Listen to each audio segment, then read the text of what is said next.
La multiplicité psychologique. Cet enseignement provient d'une conférence donnée par Samael Aunveor. Nous trouvons extrêmement intéressant que chacun de nos frères se préoccupe, avant tout, d'obtenir un changement radical absolu de lui-même. Changer est fondamental, mais il n'est pas possible, véritablement, de changer au sens le plus complet du terme si on ne s'auto-observe pas soi-même. La vie pratique est le gymnase psychologique où nous pouvons nous auto-découvrir. Dans la relation avec nos semblables, que ce soit à la maison, dans la rue, à l'école, au temple, à l'usine ou au bureau, etc.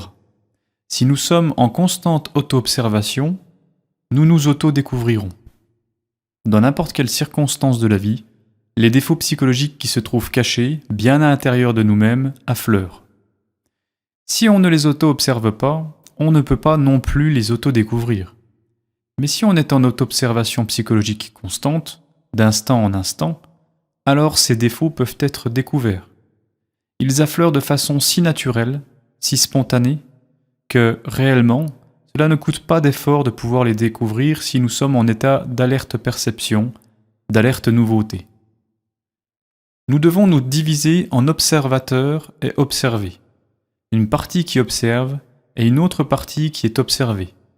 Quand on se divise soi-même en observateur et observé, on peut simplement vérifier de façon directe la crue réalité de ce défaut qui se trouve caché à l'intérieur de soi. Mais on doit avant tout se diviser en observateur et observé. Chacun de nos défauts psychologiques est indubitablement personnifié par un quelconque moi. Dans les anciens mystères de l'Égypte, on parlait des démons de Seth. Ceux-ci représentent, c'est clair, nos 7 péchés capitaux. Virgile, le poète de Mantoue, disait « Même si nous avions 1000 langues pour parler et un palais d'acier, nous n'arriverions pas à les énumérer tous entièrement. Tous ces défauts que nous avons sont personnifiés par des démons tentateurs, les démons bibliques, les démons cités dans les textes anciens, Kabbale, magie, etc. Sont de véritables moi et chacun d'entre eux possède son propre mental et sa propre volonté. Ainsi donc, au nom de la vérité, nous devons affirmer que nous avons beaucoup de mental et beaucoup de volonté. Si nous ne possédons pas un moi unique, évidemment, nous devons avoir beaucoup de mental, beaucoup de moi. Chaque moi a son mental et chaque moi est pourvu de volonté et de désir. Chaque moi est comme une personne à l'intérieur de nous et, si nous avons beaucoup de moi, il y a beaucoup de personnes qui vivent à l'intérieur de nous. Par conséquent, à l'intérieur de notre personne, il y a beaucoup de personnes. Alors nous nous expliquerons pourquoi nous ne possédons pas une authentique individualité. Nous sommes remplis de terribles contradictions. Le moi qui, aujourd'hui, jure un amour éternel à une femme est, plus tard, remplacé par un autre moi qui n'a pas droit au chapitre. Ainsi, quand cela se produit, l'individu s'en va et la femme reste déconcertée, déçue. Ainsi, personne n'a une continuité de propos. Ce n'est pas possible, car nous avons une multiplicité de moi à l'intérieur de nous. C'est la doctrine des multiples qu'il vaut bien la peine d'étudier et de comprendre. Au Tibet, cela a été dûment compris et ces moi, dans l'Orient tibétain, sont appelés agrégats psychiques. Or, parmi ces agrégats, ou moi, il n'existe ni harmonie, ni aucune concordance. Ils se disputent entre eux, combattent pour la suprématie. Quand l'un d'eux domine, il se croit le maître, l'unique. Mais plus tard, il est remplacé par un autre. Par conséquent, c'est la lutte à l'intérieur de soi-même. Maintenant, nous nous expliquerons, je le répète, pourquoi chacun de nous est à ce point rempli de tant et tant de contradictions. Nous avons ici la doctrine des multiples, et nos frères doivent se familiariser peu à peu avec ce corps de doctrine. Malheureusement, la conscience, qui est ce que nous avons de plus digne à l'intérieur de nous, est embouteillée, placée à l'intérieur de chacun de ces moi ou personnes qui vivent à l'intérieur de notre personne. Étant donné que ces moi ou personnes intimes que nous portons en nous sont subjectifs à 100%, notre conscience fonctionne naturellement en vertu de son propre conditionnement. C'est-à-dire qu'elle est devenue subjective, elle est endormie. Si nous broyons n'importe lequel de ces moi, nous libérons un certain pourcentage de conscience et si nous désintégrons à 100% la totalité de tous les moi que nous portons à l'intérieur de nous, la conscience se retrouvera absolument éveillée. Et une conscience absolument éveillée est une conscience qui peut voir, entendre, toucher et palper les grandes réalités des mondes supérieurs. Une conscience complètement éveillée est une conscience qui connaît de manière directe les mystères de la vie et de la mort. Ce que je considère vital, mes chers frères, c'est que vous vous préoccupiez tous de l'éveil de la conscience, et vous ne l'obtiendrez pas si vous n'annihilez pas tous ces gens qui vivent à l'intérieur de chacun de vous. Il est nécessaire d'apprendre à observer ces moi en action. Prenons le cas où vous ressentez de l'amour pour une personne du sexe opposé. Portez toute votre attention sur ce qui se passe dans votre mental, et sur ce qui se passe aussi dans les centres émotionnels, moteurs, instinctifs et sexuels. Apprenez à observer les moi dans le centre intellectuel, dans le centre émotionnel et dans le centre moteur instinctif sexuel. Observez-les. Il se peut que vous croyiez être amoureux d'une personne du sexe opposé et que, assurément, vous n'êtes pas amoureux. Ce qui se passe, c'est que vous êtes passionné sexuellement. C'est possible. Si on y porte une certaine attention, on peut découvrir comment un moi quelconque de luxure peut se manifester dans le cœur sous forme d'amour, de sentiments, dans la tête sous forme d'images plus ou moins morbides ou idéales, mais dans le sexe, si un tel moi est découvert parce qu'il manifeste sa vibration, il nous indique alors que nous ne sommes pas réellement amoureux mais passionnés. Ce qui est complètement différent. La passion animale est quelque chose de dégoûtant, morbide et sale. Pour continuer cette analyse, après avoir découvert un moi quelconque, prenons un moi de luxure, eh bien, nous devrons alors le mettre en accusation, le critiquer, l'analyser. Faire appel au bistouri de l'autocritique pour l'ouvrir et voir ce qu'il contient vraiment. Et une fois que nous l'aurons compris intégralement, fonction indispensable pour l'émancipation de la conscience, alors nous devrons le désintégrer, l'annihiler. Pour cela, il est urgent de faire appel à un pouvoir qui soit supérieur au mental. Heureusement, ce pouvoir existe. Je veux me référer de manière empathique au pouvoir de la divine mère Kundalini, le serpent inné de nos pouvoirs magiques. Le mental par lui-même ne peut altérer fondamentalement aucun défaut. Il peut le sous-titrer avec des noms différents, le faire passer d'un département à un autre, le cacher à lui-même ou aux autres, mais jamais il ne pourra l'altérer de manière définitive. On a besoin d'un pouvoir qui soit supérieur au mental, qui soit capable de désintégrer n'importe quel défaut psychologique. Ce pouvoir existe en chaque organisme vivant. C'est un pouvoir phoatique, individuel. Je me réfère au pouvoir serpentin, annulaire, qui se développe dans la moelle épinière de l'ascète. Si nous faisons appel à ce pouvoir, nous pouvons désintégrer n'importe quel moi, n'importe quel défaut. Ce pouvoir est personnifié par la divine mère Kundalini, Isis, Adonia, Rhea, Cybèle, Ram-Io, Diane, Tonantzin, Marie. Si nous l'invoquons d'un cœur pur, si nous l'appelons, elle viendra. Elle pourra éliminer de notre psyché ce moi que nous avons compris fondamentalement. Et si nous procédons de cette manière, vous pouvez être absolument certain qu'un tel moi sera désintégré. Il sera annihilé, réduit en poussière cosmique. C'est-à-dire qu'il faut, premièrement, observer le défaut pour le découvrir. Deuxièmement, le juger de manière analytique. Troisièmement, le désintégrer et le réduire en poussière. Nous avons donc ici les 3 phases qui peuvent nous conduire à la désintégration de n'importe quel moi. Avant tout, je le répète, premièrement, observation. Deuxièmement, jugement. Et troisièmement, annihilation. Pendant la guerre, d'abord on découvre les espions. Ensuite on les juge et troisièmement, on les amène au poteau d'exécution. On doit procéder de manière similaire avec les moi. Et en les désintégrant, en les pulvérisant, la conscience s'émancipera. Si nous continuons à désintégrer les moi dans leur totalité, indubitablement la conscience s'éveillera dans sa totalité, et c'est exactement ce dont on a besoin pour pouvoir connaître, expérimenter, sentir la vérité. Jésus-Christ a dit « Connaissez la vérité et elle vous rendra libre ». La vérité n'a rien à voir avec les croyances, avec ce que certains croient ou ne croient pas, avec les théories, avec les idées que l'on a sur cette chose, avec les opinions, avec les concepts que l'on peut se forger, avec les idées préconçues, etc. La vérité, c'est l'inconnu d'instant en instant, et on doit l'expérimenter de manière directe. Seul celui qui arrive à la connaître par lui-même peut véritablement s'émanciper. La vérité n'a rien à voir avec aucune école, aucune secte, aucun ordre, etc. Quand on demande au Bouddha « Qu'est-ce que la vérité ?», il tourna le dos et se retira. Quand on demanda à Jésus-Christ « Qu'est-ce que la vérité ?», il garda un silence respectueux. De cette manière, vous voyez comment ces deux personnages répondirent à cette question. Bouddha tourna le dos et se retire, le Christ garde le silence, car la vérité, on ne peut l'expérimenter que par soi-même, de manière directe. Quelqu'un pourra dire que le feu brûle. A priori, c'est une vérité. Mais c'est autre chose que d'expérimenter cette vérité. Pour pouvoir l'expérimenter, on doit mettre le doigt dans la flamme, savoir que cela brûle. Alors on dit oui, c'est la vérité parce que je l'ai expérimenté. On pourra ressentir une grande joie à contempler un coucher de soleil ou à contempler le soleil en train de se lever. Mais ensuite, on ne pourra pas transmettre cette vérité à quelqu'un d'autre. Aussi estimable que soit cette autre personne, nous ne pourrons pas lui faire ressentir la même chose. C'est quelque chose que chacun devra expérimenter directement par lui-même. Ainsi donc, prenez en compte que la vérité doit être expérimentée directement, et qu'elle ne peut être expérimentée qu'en l'absence du moi, en l'absence du moi-même, en l'absence de l'ego.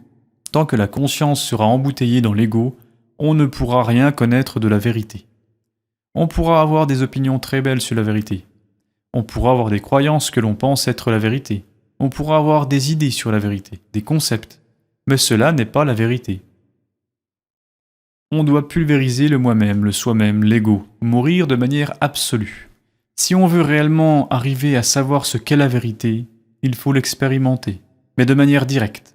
Pas parce que quelqu'un le dit ou cesse de le dire, à cause de ce que quelqu'un écrit ou cesse d'écrire. Pour nous autres, je considère, mes chers frères, que ce qui est fondamental est d'arriver à découvrir la vérité. Et on ne peut jamais la découvrir en dehors de soi-même.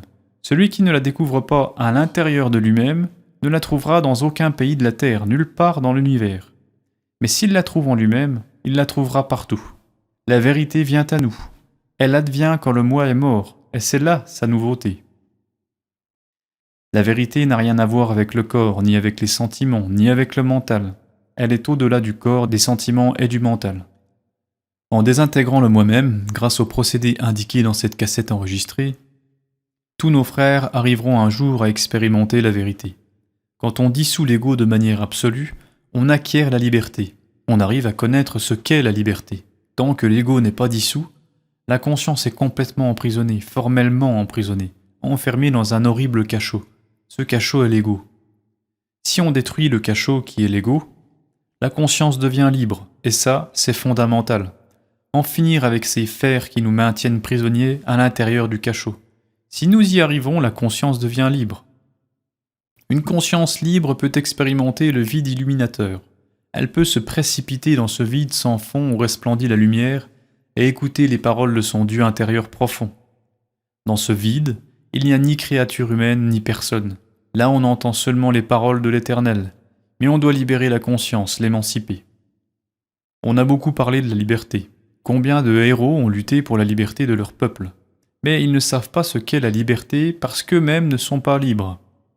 On ne peut pas arriver à savoir ce qu'est la liberté tant qu'on ne libère pas sa conscience, et on ne peut pas libérer sa conscience tant qu'on n'en a pas fini avec le moi-même, avec le moi-je, avec le soi-même.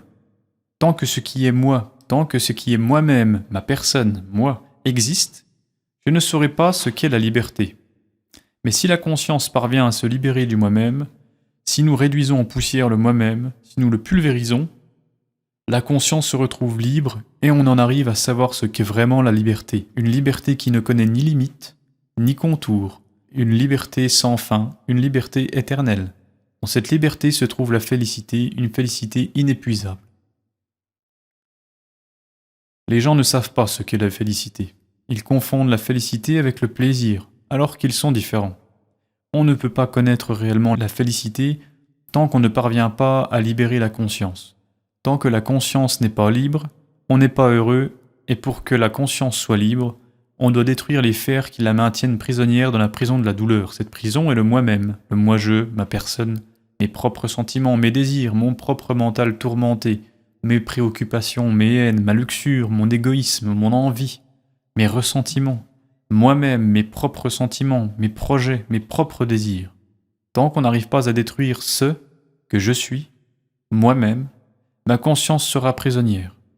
Mais le jour où ce que je suis, moi-même, sera détruit, alors la conscience sera libre et elle jouira de l'authentique félicité qui n'a rien à voir avec le plaisir, qui est l'opposé du plaisir. La félicité est quelque chose que personne ne connaît et que personne ne peut décrire.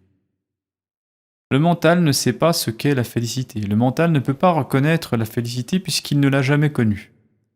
Comment pourrions-nous reconnaître quelque chose que nous n'avons jamais connu? Si le mental n'a jamais connu la félicité, comment fera-t-il pour la reconnaître? La félicité vient à nous. Elle advient de manière naturelle. Elle advient quand le soi-même, le moi-même est mort. Ainsi donc, on doit arriver à la vivre, à l'expérimenter de manière directe. Les concepts que l'on peut avoir sur la félicité varient à l'infini, comme varient les concepts sur la vérité. Mais l'expérimenter est différent et l'expérience de la félicité n'appartient pas au temps. Elle est au-delà du mental, du corps et des sentiments. La félicité appartient à l'être. Et la raison d'être de l'être, c'est l'être. Les plaisirs du monde ne servent à rien, car ils ne laissent rien d'autre que de la douleur, la satisfaction du désir passé. La seule chose qui reste est le désenchantement. Les titres, les honneurs ne servent à rien. Les théories ne servent à rien dans le monde. Les différentes écoles, organisations ou conventions sociales ne servent à rien dans le monde. La seule chose qui serve dans la vie, c'est de mourir pour que la conscience s'émancipe et qu'elle acquiert cela qui s'appelle félicité. La félicité est inépuisable. Je le répète, elle n'appartient pas au temps. Est-il nécessaire de l'expérimenter? Oui. Mais pour l'expérimenter, il est urgent de mourir radicalement ici et maintenant. Ainsi donc, mes chers frères, je veux que vous écoutiez bien cette conférence, je veux que vous l'ameniez au fond de votre cœur. Frères, il ne servirait à rien que ce que je suis en train d'enregistrer pour vous, ici sur la cassette, reste exclusivement dans votre intellect ou dans votre personnalité. Si c'était le cas, ma cassette ne vous servirait pas. Il faut que ces mots pénètrent plus profondément en vous, qu'ils arrivent à l'essence, c'est-à-dire à la conscience, et ce n'est possible, mes chers frères, que si vous avez un peu d'amour pour ces enseignements. Si vous n'aimez pas ces enseignements, ils ne pourront pas non plus pénétrer au fond de votre cœur, arriver à votre conscience. Il est nécessaire que nos chers frères et sœurs aiment ces enseignements. S'ils les aiment, ils ne resteront plus jamais dans leur personnalité. Je le répète, ils arriveront à l'essence. Et si dans cette existence, ils n'arrivent pas à dissoudre la totalité du soi-même, du moi-même, de toute façon, l'enseignement restera dans leur conscience et dans leur future existence, ils se souviendront de ces enseignements et ils leur serviront pour travailler une autre fois sur eux-mêmes, pour travailler dans le but d'atteindre la liberté tant aimée. Comme la liberté est grandiose, tant de gens se sont sacrifiés pour la liberté, tant de champs de bataille ont été baignés du sang des martyrs. Mais comme cette liberté est loin pour les êtres humains. Les libérateurs de tous les pays du monde n'ont pas connu eux-mêmes la liberté. Ce n'est pas possible de la connaître parce qu'elle est intérieure et non pas extérieure. Et on ne peut la rencontrer nulle part sinon à l'intérieur de soi-même. Quand la conscience arrive, je le répète, à s'émanciper des oubliettes où elle se trouve et qui s'appelle moi-même, moi-je, elle expérimente la liberté et jouit de la félicité en Dieu. Ainsi donc, mes chers frères, je veux que vous entriez dans la compréhension, que vous réfléchissiez profondément à mes paroles, que vous vous préoccupiez plus de mourir en vous-même. Je vois avec douleur, je ressens beaucoup de douleur en sachant que les frères et sœurs de notre mouvement se préoccupent peu de la mort du moi-même. Cela ne les intéresse pas, il semble que ce type d'enseignement ne les attire pas, et c'est ainsi parce que l'ego n'aime aucune doctrine qui menace son existence. L'ego veut s'autodéfendre, l'autodéfense est le propre de l'ego. Maintenant, nous comprendrons pourquoi beaucoup de gens ne se préoccupent pas de mourir en eux-mêmes. L'ego n'est pas attiré par ce qui concerne la mort. L'ego veut vivre, coûte que coûte, mais vivre. Frères et sœurs, ici au Mexique, nous vous estimons beaucoup. Nous nous souvenons de vous avec une très grande affection.